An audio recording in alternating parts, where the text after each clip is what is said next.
So welcome back guys. तो जैसा कि आपको पता होगा कि सीबीएसई ने अपनी डिस्प्यूट सेटलमेंट पॉलिसी जो है वो अपने ऑफिशियल साइट पे रिलीज़ कर दी है। तो अब मेन प्रॉब्लम ये आ रही है स्टूडेंट्स को कि भाई इसमें लिखा क्या है, ये कौन सा बवाल है, इसमें ये कौन सी लैंग्वेज लिखी हुई है।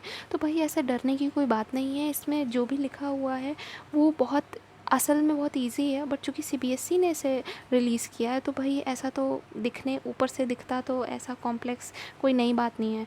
तो यहाँ पे जो है बस 4 दिन का प्रोसेस है, ज़्यादा मुश्किल नहीं है, ठीक है। डरने की बात नहीं, क्योंकि जिस तरीके से इसमें लिखा है स्टूडेंट्स का तो दिमाग पूरी तरीके से उड़ ही जाएगा इसे देखने के बाद। तो भाई यहाँ पे मैं आपको ईजी मीनिंग समझा दे रही हूँ हिंदी में इसकी कि इसमें लिखा क्या है।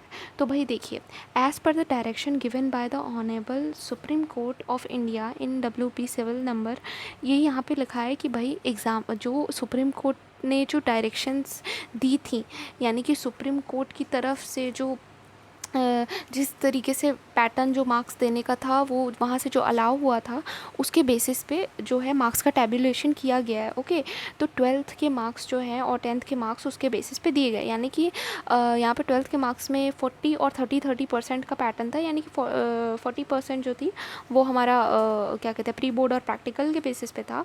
एंड जो बचे हुए 30% थे वो क्लास 10th और क्लास 11th के बेसिस पे था। तो यहाँ पे पहला चीज़ क्या बताया है, students who are not satisfied with the assessment done by based on the policy will be given an opportunity to reappear। तो यहाँ पे पहले टॉपिक में हमको ये बताया गया है कि भाई आप रीअपियर एग्जामिनेशन दे सकते हो। तो भाई इससे तो हमारा कोई मतलब ही नहीं है, हमें तो अपने एग्ज़ाम का जो मार्क्स है वो बिना एग्ज़ाम दिए इंक्रीज़ करना है। तो भाई सेकंड पे चलते हैं। Dispute regarding computation of result will be referred to a committee constituted by CBSE. CBSE की पुरानी पॉलिसी में भी ये लिखा हुआ था कि जो डिस्प्यूट होंगे मार्क्स से रिलेटेड और रिजल्ट से रिलेटेड, वो एक कमेटी बैठाई जाएगी जो कि वो हैंडल करेगी। अब यहाँ पे देख लेते हैं, regarding facility mentioned at point 1 above a separate communication is being issued, however as far as facility at point number 2 is concern following information is being communicated. तो यहाँ पे बेसिकली लिखा क्या है कि 2 पॉइंट्स में आपको समझाया जाएगा कि मतलब क्या कहते हैं मेन डिस्प्यूट्स जो हैं वो 2 पॉइंट्स में आपको समझाने वाले हैं। तो यहाँ पे पहला जो हमारा सब पॉइंट है वो ये है कि कौन से टाइप के जो है डिस्प्यूट्स हैं। तो पहला और दूसरा डिस्प्यूट बता देती हूँ मैं आपको क्लियरली। तो जो हमारा पहला और दूसरा डिस्प्यूट है वो है disputes regarding competition of result, यानी कि स्कूल की साइड से प्रॉब्लम, जो रिज़ल्ट जैसे आपके मार्क्स गलत चले गए, डेटा फीडिंग में कोई प्रॉब्लम आ गई, तो आप देख सकते हैं the result has been prepared by result committee consulted as per the direction. ये अभी मैंने आपको बताया कि किस बेसिस पे मार्क्स दिए गए। The result committee has prepared the result and uploaded on the website of CBSE for its competition. ठीक है, तो रिज़ल्ट कम्युनिटी जो थी उसने जो मार्क्स जो है रिज़ल्ट जो प्रिपेयर किया उसको जो है साइट पर अपलोड किया। In case candidates feel that they are not satisfied with their marks awarded, they can make the representation to the principal of the school for verification and reply by the school to the candidate concerned. तो भाई यहाँ पे लिखा हुआ है यहाँ पे basically कि जो लोग सेटिस्फाई नहीं थे वो जो है अपने जो उनको मार्क्स दे गए वो एक बार रिप्रेजेंटेशन जो है स्कूल के सामने रख सकते हैं कि भाई मेरे मार्क्स सही तरीके से मतलब नहीं गए, तो यहाँ पे आप वेरिफिकेशन कीजिए दोबारा कि मेरे मार्क्स सही क्यों नहीं गए, मेरे मार्क्स सही क्यों नहीं आए, भाई मेरे कैलकुलेशन के हिसाब से तो मेरे ज़्यादा आ रहे हैं। अब हम लोग बी वाला देख लेते हैं, व्हाट आर टाइप 3 डिस्प्यूट्स। ठीक है, थर्ड वाला डिस्प्यूट का क्या कहते हैं, थर्ड डिस्प्यूट का मैं आपको मीनिंग समझाती हूँ। Dispute regarding wrong competition uploading of result. अब पहला वाला जो था वो स्कूल से रिलेटेड था कि स्कूल की साइड से डेटा फीडिंग जो है उसमें प्रॉब्लम थी, लेकिन जो सेकंड वाला है वो ये बोल रहा है कि सीबीएसई के साइड से गलती हुई आपका डेटा कंपटीशन में, यानी कि स्कूल ने तो सही जो है डेटा भेजा बट उसका जो कैलकुलेशन था वो निकाल के जो सीबीएसई वालों ने वो आपका मॉडरेट करके मार्क्स जो है कम दे दिए। तो भाई यहाँ पे ये है इसमें थर्ड बी वाले पॉइंट में, थर्ड वाले में कि once any result committee herself, that is without any representation from any student, observe that mistake has been committed by them in calculating feeding the marks any other factual mistake। ये था हमारा third dispute. अब fourth वाले dispute पे हम चलते हैं। तो भाई फोर्थ वाले डिस्प्यूट में डिस्प्यूट रिगार्डिंग पॉलिसी, यानी कि जो मार्क्स की जो पॉलिसी थी, यानी कि जो सुप्रीम कोर्ट ने जो अलाउ किया था पॉलिसी, उसी के ऊपर आपको डिस्प्यूट है भाई, उसके ऊपर ही आपको जो है मतलब प्रॉब्लम है। तो आप जो है उसके रिगार्डिंग कैसे, मतलब क्या कहते हैं, एक अपना डिस्प्यूट सेटलमेंट वाला डाल सकते हैं, रिजोल्यूशन वाला, रिप्रेजेंटेशन रिव्यूड कैसे डाल सकते हैं। The policy has been approve by honourable Supreme Court of India vide its order dated 17/6, तो ये उसी के बारे में बताया गया है। तो यहाँ पे आप देख सकते हैं कि अब जो है modalities to address dispute type 1, अब किस तरीके से आप हैंडल करेंगे इसको। तो भाई type 1 no mistake cases as this issues is related to the candidates, यानी कि कैंडिडेट्स से रिलेटेड इशू है। उनका मानना ये है कि भाई मेरे मार्क्स अच्छी तरीके से नहीं दिए गए, ठीक है, पहला वाला। और पहला दूसरा जो मेंशन किया गया था, the process will start with an application form the students enumerating the complete details of their claims and ground therefor. तो भाई वो अपनी एक एप्लीकेशन से शुरू होगा। ये एप्लीकेशन आप लोग लिखने वाले हैं, एप्लीकेशन कोई फॉर्म नहीं आएगा, मुझे लगता है कि ये एप्लीकेशन आप खुद लिखेंगे।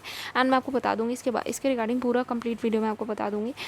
यहाँ पे आपको अपनी कंप्लीट डिटेल्स, क्लेम्स, जो भी आप कहना चाहते हैं कि भाई सीबीएसई से कि क्या क्या गलती हुई है, और जो भी जो है उस क्लेम का ग्राउंड वगैरह वो सब आपको मेंशन करना है। School will record the receipt of representation offline और online and will maintain records. ये चाहे ऑफलाइन स्कूल लेगा आपसे, ये जो रिप्रेजेंटेशन का जो आपने रिक्वेस्ट, ये जो आप भेज रहे हैं, ये या तो ऑफलाइन लेगा या तो ऑनलाइन, और इसका एक अलग से रिकॉर्ड मेंटेन होगा। ओके, तो the same result committee will the same result committee which was involved in preparation of result will verify the facts given by the candidate strictly in the light policy। तो light policy पहले वाली policy है tabulation वाली, जो CBSE ने जारी की थी, ठीक है। तो उसको देख के ही आपको जो है जो भी लिखना है अपने एप्लीकेशन में, उसको देख के लिखना है।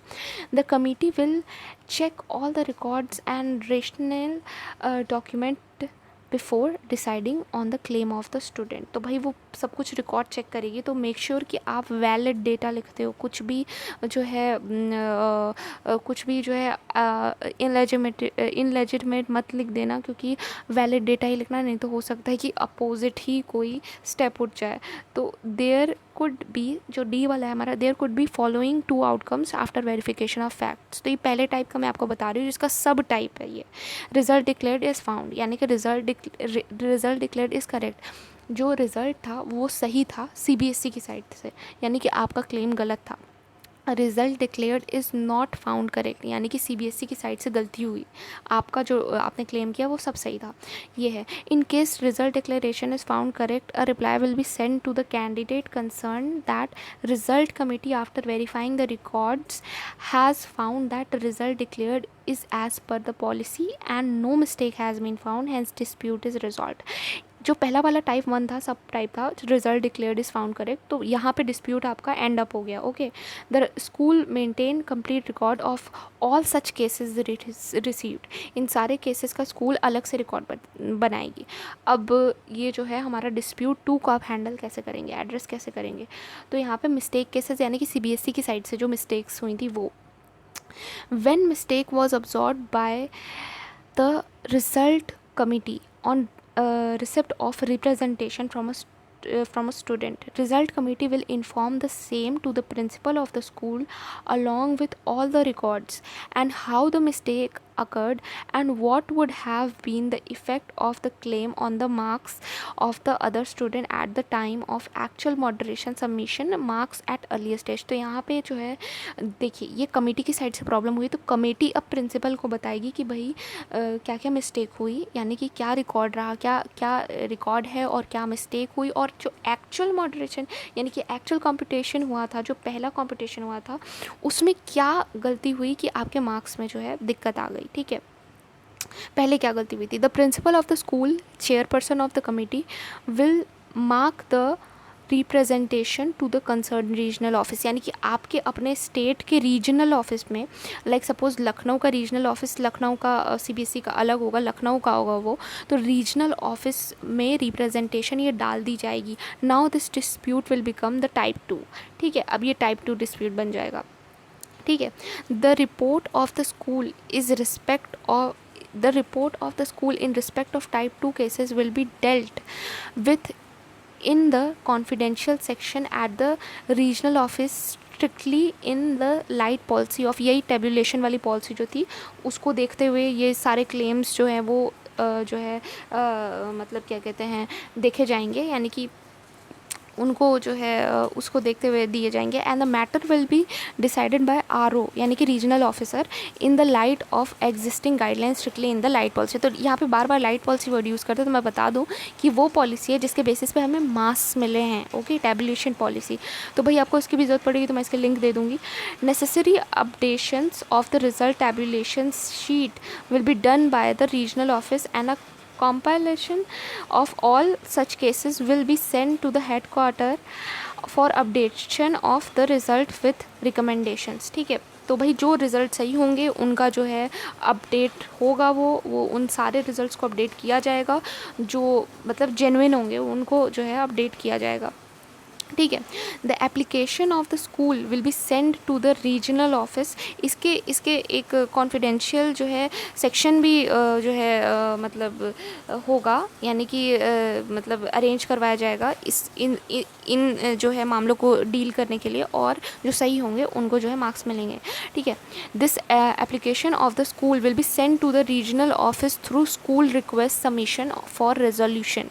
ठीक है, एसआर ये school request submission for resolution system only, यानी कि एक सिस्टम है, स्कूल ही सेंड करेगा इसको। ठीक है, आपको नहीं सेंड करना। Link of which will be available in the school login. Okay, school login में अवेलेबल होगा। While submitting such claims the school shall select appropriate class and type 2 disputes regarding computation of result on the web link. तो भाई इसमें school को क्या करना है ये लिखा हुआ है, modalities to address dispute type 3। अब यहाँ पे क्या कहा गया है, school will send detail request with record to the regional office concern through, ये सेम चीज़ यहाँ पे लिखी हुई है, बस ये टाइप 3 का है तो वो आप चेंज कर दीजिए। A committee comprising the following will verify the facts and the correctness of the representation. तो भाई जो कमिटी CBSE बैठाएगा वो ये मतलब आउटपुट निकालेगा कि भाई ये सारी जो फैक्ट्स हैं, जो क्लेम्स है, सही हैं या नहीं है।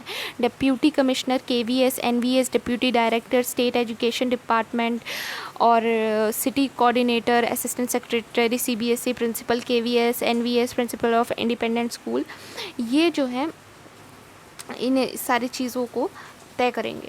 The committee will submit its recommendation to regional office concern. अब ये कमेटी क्या करेगी, ये कमेटी जो है रीजनल ऑफिस को जो है अपना भेजेगी ये रिकमेंडेशन, जो भी आपने रिप्रेजेंटेशन का भेजा हुआ था। तो रीजनल ऑफिस क्या है, आपके स्टेट का जो CBSE का स्टेट वाला ऑफिस है, यानी कि जो आपका जोन, जो आपके जोन एरिया में है CBSE का ऑफिस, उसको कह रहा है। The same will be verified and appropriate decision will be taken by the regional office. अब अप्रोप्रिएट डिसीजन जो है वो लिया जाएगा, यानी कि फिर से क्लेम को देखा जाएगा कि वो सही है कि नहीं है। सही क्लेम जो है उनको ज़रूर मार्क्स मिलेंगे, बिल्कुल मार्क्स मिलेंगे। If representation is not found correct, regional office will reply to the school concern accordingly. अगर नहीं फाउंड हुआ तो वो फिर स्कूल को कॉन्टैक्ट करके बता देगा। If the representation is found correct, necessary updation will be done by the regional office and compilation of such all cases will be send to the headquarter and updation of the result. तो भाई जैसे ही पता चलेगा कि अगर आपका सही है तो फिर वो तुरंत हेडक्वार्टर को आपका डेटा जाएगा और आपका तुरंत अपडेट हो जाएगा रिजल्ट, और आपको कोई टेंशन की बात नहीं है। ठीक है, अब मॉडलिटीज़ टू एड्रेस डिस्प्यूट 4। अब डिस्प्यूट 4 में क्या है, this application of the school will be send to the board through the school request submission for, ये सेम चीज़ लिखी हुई है, बस डिस्प्यूट 4 इसमें नया है, ये चीज़ सेम है यहाँ पर। अब इसमें क्या है, the claim shall complete details of claim in clear comprehensible terms. ठीक है, इजी टर्म्स जो है उसको आप यूज़ करना है। ठीक है, और यहाँ पे आपको अपना जो भी कंप्लीट डिटेल सब कुछ मेंशन करना है। Dispute will be placed before the following committee. ठीक है, अब ये डिस्प्यूट किसके सामने रखा जाएगा, an officer of the board not below the rank of joint secretary. ठीक है, जो वो बोर्ड के ऑफिसर जो कि जॉइंट सेक्रेटरी के नीचे ना काम करता, उसके ऊपर के किसी को भी जो है आप ले सकते हैं। उसके बाद an officer board not below the rank of deputy secretary. ठीक है, तो डिप्यूटी सेक्रेटरी जो है उससे नीचे के रैंक के लोगों में को नहीं ये दिया जाएगा, ठीक है। A retired principal of an affiliated school, CBSE से अफिलिएटेड एक रिटायर्ड प्रिंसिपल का स्कूल, ये 3 लोग जो है इनकी कमेटी जो है इसके सामने ये रखा जाएगा। The committee will submit its recommendation to the controller of the examination जो जनरेट करवाता है उसके पास जो है ये रिकमेंडेशन जाएगा।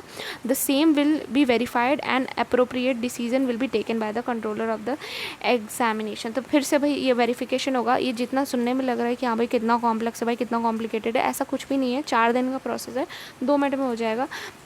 बाकी कैसे होगा वो मैं आपको अलग वीडियो में बताऊंगी। अभी तो सिर्फ पॉलिसी समझा रही हूँ ताकि आप अच्छे से अपना एप्लीकेशन वगैरह आपको समझ में आ जाए कि आपको करना क्या है, ठीक है। अब फिर से बढ़ते हैं। ई पॉइंट में लिखा है if representation is not found correct CBSE coordinate unit will reply to the school concern.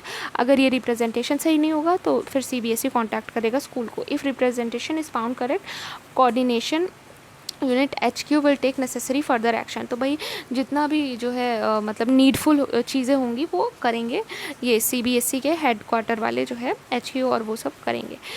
Schedule activities, तो अब ये एक्टिविटीज़ होंगी कब कब ये भी सुन लीजिए। टाइप्स ऑफ डिस्प्यूट के बेसिस पे ये एक्टिविटीज़ कब कब होने वाली है। टाइप 1 वाला डिस्प्यूट जो था आपको लग रहा था आपके मार्क्स स्कूल से नहीं सही गए हैं एंड आपको क्या कहते हैं मार्क्स सही से नहीं दिए, डेटा फीडिंग में कोई स्कूल के साइड से दिक्कत हुई या फिर आपका इवैल्यूएशन करने में कोई दिक्कत हुई है, तो ये टाइप 1 वाले जो एप्लीकेशन फॉर्म डालना है आपको, ये स्टार्ट डेट है 9 तारीख, यानी कि आज नहीं कल से है।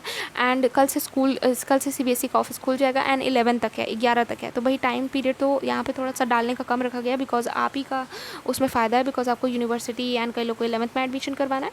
एंड यहाँ पे जो प्रोसेसिंग डेट है टाइप 1 वाले के लिए वो है, जो कमिटी स्टार्ट करेगी वो 10 से 13 के बीच में, ठीक है। यहाँ पे टाइप 2 वालों के लिए जो है यानी कि सीबीएसई कमेटी की साइड से हमारा रिज़ल्ट कंप्यूटेशन में दिक्कत आई है, यानी कि रिज़ल्ट हमारा जो मार्किंग है उसमें सीबीएसई की तरफ से दिक्कत आई है। तो वो कब से स्टार्ट होगा, वो 11 तारीख से स्टार्ट होगा, यानी कि 11 अगस्त से स्टार्ट होगा और 14 अगस्त तक रहेगा, ठीक है। तो यहाँ पर टाइप 2 वाला यहाँ तक रहेगा और जो है कमेटी वाला जो मतलब प्रोसेसिंग है वो स्टार्ट होगा 12 से 16 तक अगस्त। अब टाइप 3 वाले की बात कर लेते हैं तो स्टार्ट डेट इसकी 10 तारीख से है, यानी कि 10 अगस्त, और एंड डेट है इसकी 12 तारीख 12 अगस्त। और प्रोसेसिंग रिज़ल्ट कमेटी मतलब कब प्रोसेस करेगी, पूरा प्रोसेस कब एंड होगा, कमेटी का स्टार्ट डेट जो है वो 11 है और जो एंड डेट है वो 14, यानी कि 11 और 14 अगस्त के बीच में आपका जो है ये रिज़ल्ट कमेटी आपका रिज़ल्ट जो है वो क्या कहते हैं रिव्यू कर लेगी एक बार। तो बेसिकली ये टाइम पीरियड हुआ कितने दिन का, तो 9 से 13 निकाल लीजिए। अब यहाँ पे कितना 4 दिन के अंदर ये तीनों जो टाइप्स हैं इसमें जो टाइप्स ऑफ डिफ्यूज स्केड्यूल किए गए हैं ये 4 दिन के अंदर आपका रिज़ल्ट आ जाएगा वापस। अब यहाँ पे अदर इंपॉर्टेंट इंस्ट्रक्शन जो है मैं आपको बता दे रही हूँ। It may be noted that students are not at the liberty to challenge the method of computation of marks use by the result committee और the moderation implemented by the school for increasing और decreasing of marks. जब तक आप legitimate ना हो तब तक आप सीबीएसई को आप चैलेंज नहीं कर सकते। ये मत सोचिएगा कि मैं इंक्रीज़ और डिक्रीज़ करवाने के लिए मार्क्स जो है स्कूल से बातचीत करके जो है मतलब अपना इंक्रीज़ डिक्रीज़ करवा लूँगा, तो आप तब तक जो है नहीं चैलेंज कीजिएगा सीबीएसई को, नहीं तो सीबीएसई आपके अगेंस्ट जो है कोई स्टेप उठा लेगी। तो ये बात ध्यान में रखने वाली। Student or school will mention clearly the name of the examination, that is class 10th or 12th in the subject matter of the representation. तो subject matter of the representation में जो है आपका जो है क्लास 10th या class 12th जो है वो मेंशन होना चाहिए। Representation should consist of the vital information in the following chronological order. तो भाई इस ऑर्डर में होना चाहिए जो है रिप्रेजेंटेशन आपका एप्लीकेशन का। तो आप देख सकते हैं क्लास 10th 12th पहले क्लास मेंशन की जाएगी, डिस्प्यूट रेज, डिस्प्यूट टाइप क्या है, डिस्प्यूट आपका क्या है, and representation in clear and brief language. तो ये मेक श्योर कि आपकी फॉर्मल लैंग्वेज हो, क्लियर हो और ब्रीफ यानी कि छोटी हो, छोटे तरीके से। आप ये नहीं कि भाई राम कहानी दुनिया भर की रख दी तो कोई पढ़ने नहीं वाला फिर उसे, ठीक है। सी वाला फैक्ट्स जो है वो उसमें लिखा है फैक्ट्स फिगर एंड रिकॉर्ड्स, यानी कि फैक्ट क्या है आपका रिप्रेजेंटेशन का फैक्ट, रिकॉर्ड क्या है आपका, आप जो मतलब आपका कोई क्लेम है तो वही उसका मतलब कुछ सबूत और वो सब जो भी आपके पास हो तो वो आप जो है अपने आर्ग्यूमेंट को सपोर्ट करने के लिए जो है अटैच कर सकते हो, ठीक है। अब डी वाले पे आते हैं। Complete details of candidate viz name roll number, school name, subject, email and mobile number. तो मेक श्योर कि आप ये मेंशन करते हो अपने एप्लीकेशन में, ये सारी चीज़ें इन्फॉर्मेशन होनी चाहिए। एंड ऑर्डर आप अभी यहाँ पे देख सकते हो कि इस जो है तरीके से आपको मेंशन करना है, पहले क्या मेंशन करना है, बाद में क्या मेंशन करना है, ठीक है। 4वां वाला देख लेते हैं हमारा जो है instruction, dispute regarding class 12 will be addressed first on the priority. तो क्लास 12 वालों के लिए तो भाई ये बहुत अच्छी बात है कि आपका जो है सबसे पहले देखा जाएगा, बिकॉज आपका मतलब ज़्यादा भी इम्पॉर्टेंट है, यूनिवर्सिटी की बात है ना, तो वही जो है 11th वालों का बाद में देखा जाएगा, और मतलब 12th वालों का प्रायोरिटी बेसिस पे देखा जाएगा। 12th वाले प्रायोरिटी रहेंगे, 12th वाले को कंप्लीट होते ही 10th वालों को देखा जाएगा। तो जल्दी से जल्दी 12th वालों को निकालने का कोशिश है, और 10th वाले भी घबराए ना, 10th वालों का भी निकलेगा, मतलब वो लिमिटेड गिवन टाइम में ही निकलेगा। Pressurizing the school CBSE in any manner will invite action as per rules and bylaws, ठीक है। तो भाई यहाँ पे जो है रूल्स और लॉज के बेसिस पे ही जो है CBSE जो है यहाँ पे वो मतलब क्या कहते हैं अपना स्टेप लेगा, ठीक है, अपनी पॉलिसी के हिसाब से, जो भी पॉलिसी उसने निकाली है, दोनों, एक तो टैबुलेशन वाली और एक ये डिस्प्यूट वाली। Student should refrain from submitting any representation against a policy. तो पॉलिसी पढ़ने के बाद ही आप जो है अपने डॉक्यूमेंट सबमिट करें, यानी कि जो डॉक्यूमेंट्स आप सबमिट करने वाले हैं, अपना फैक्ट्स, अपना डेटा, अपना रिकॉर्ड, जो भी है क्लेम, वो पॉलिसी को देखते हुए ही सबमिट कीजिएगा, ये नहीं कि पॉलिसी के बाहर जो है आप सबमिट करें। As a current year result is the best in the past several years and as the result has been prepared and declared as per the approved policy, parents and students should not challenge the result without any valid ground। मैंने कहा था आपको, अगर कोई valid reason ना हो तो CBSE जो है वो एक बड़ा ऑर्गेनाइजेशन है, उसे चैलेंज करने के बारे में मत सोचिएगा ऐसे ही यूं ही मतलब मजाक मजाक में, ठीक है। Student who wish to apply for admission, अब यहाँ पे मेन बात आ रही है, in any institution including Delhi university should apply before the last date of the submission of application in the concern institution without waiting for final disposal of their dispute. तो dispute का इंतज़ार ना करें, आपको अगर यूनिवर्सिटी में एडमिशन लेना है तो आप तुरंत ले लें यहाँ पे, क्योंकि CBSE का मानना ये है कि वो इस चीज़ के लिए रिस्पॉन्सिबल नहीं है, CBSE और स्कूल दोनों ही इस चीज़ के लिए रिस्पॉन्सिबल नहीं है कि आपका अगर थोड़ा सा भी डिले या फिर आप ले नहीं पाए एडमिशन, तो इससे उनका कोई रिलेशन नहीं है। बड़े मतलबी लोग हैं यार। Students who wish to appear in the compartment optional examination conducted by CBSE should also apply for the same without waiting for the final disposal of their dispute। तो भाई CBSE का कंपार्टमेंट वालों को भी जो भी आगे करना होगा, वो मतलब एडमिशन जो भी है, तो वो भी अप्लाई कर दें अपना, क्योंकि यहाँ पे CBSE इसका भी जिम्मा लेने को तैयार नहीं है। Using derogatory language in the representation will invite cancellation of representation and the same will not be reconsidered। यहाँ पे ये बात ध्यान रखने वाली है, यहाँ पे धमकी दी है CBSE वालों ने कि कोई भी जो है ना एब्यूजिव या बेकार लैंग्वेज यूज़ करने की मतलब कोशिश मत कीजिएगा, नहीं तो आपका जो है रिप्रेजेंटेशन है वो वहीं देखते साथ कैंसिल कर दिया जाएगा और उसके बाद वो रिकन्सिडर भी नहीं किया जाएगा। तो अब यहाँ पे देख लेते हैं 11th वाला यहाँ पे यूजिंग, हाँ 12th वाला sorry, decision taken by the committee CBSE will be final and binding on applicant candidate school, ठीक है। तो यहाँ पे फाइनल जो डिसीजन आएगा डिस्प्यूट के बाद वो फाइनल होगा भाई, एकदम फाइनल वाला फाइनल होगा, यहाँ पे अब कोई भी चेंजेस नहीं होंगे।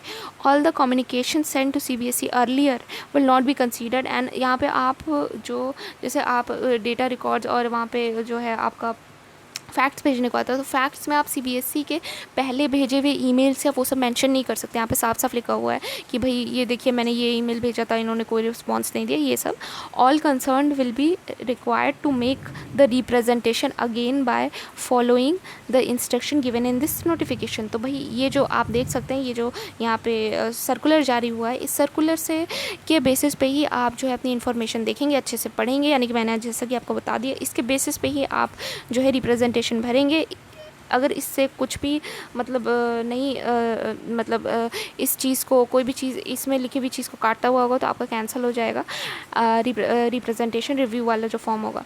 The schools concerned will be paid a fixed sum of 5,000 rupees by the CBSE towards miscellaneous expenditure incurred for disposal of disputes, ठीक है। तो क्या कहते हैं, यहाँ पे आप देख सकते हैं कि लास्ट स्कूल से रिलेटेड था। तो भाई यहाँ पे मैंने आपको पॉलिसी समझा दी है। आप एप्लीकेशन फॉर्म कैसे डालेंगे, स्कूल से कैसे कांटेक्ट करेंगे, सारी इन्फॉर्मेशन मैं आपको डिटेल में समझाऊंगी नेक्स्ट वीडियो में। अभी वीडियो बहुत ज़्यादा बड़ी हो गई ऑलरेडी। तो thank you for watching and bye.